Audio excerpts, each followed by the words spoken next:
श्री स्वामी समर्थ सगळ्यांना. तर सगळेजण म्हणतात काय तुम्ही सारखं सारखं भात खाता, पण तुम्हाला खरं सांगू भात खाल्ल्याशिवाय माझं तर पोट भरतच नाही. इवन आमच्या घरात सगळ्यांनाच भात खाल्ल्याशिवाय होत नाही, आम्हाला दोन्ही टाईम भात लागतो. तर सगळ्या भाज्या अवेलेबल होत्या, तर म्हणलं चला आज पांढरा भात बनवण्याऐवजी मसाले भातच बनवूया.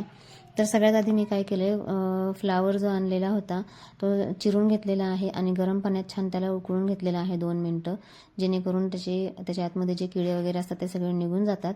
त्याच्यानंतर एका कुकरमध्ये तेल तापवून घेतलेलं आहे आणि सगळे खडे मसाले त्याच्यामध्ये ॲड केलेले आहेत जे अवेलेबल आहेत ते.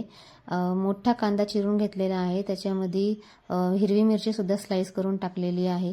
कांदा छान परतून झाल्यावर त्याच्यामध्ये आलं लसूण पेस्ट घातलेली आहे, ती छान परतून घ्यायची. त्याच्यानंतर जे मसाले आहेत ते मसाले घातलेले आहेत, हळद, मिरची पावडर आणि गोडा मसाला.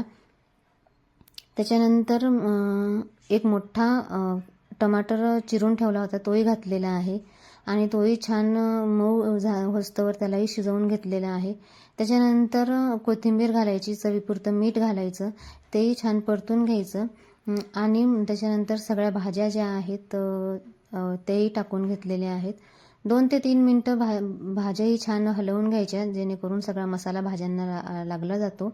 आणि त्याच्यानंतर आहे ना, हा कोलमचा तांदूळ आहे, जिरा कोलम, जो खूप बारीक असतो हा तांदूळ, तो तांदूळ मी ह्याच्यामध्ये ॲड केलेला आहे स्वच्छ धुवून आणि हाही छान परतून घेतलेला आहे 2 ते 3 मिनटं.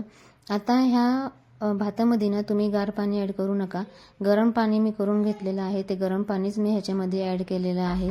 तर मला सांगा की कोण कोण भात लवर आहेत, कुणाकुणाला भात खायला आवडतो, तुम्हालाही 2 टाईम भात लागतो का, कमेंटमध्ये मला नक्की सांगा.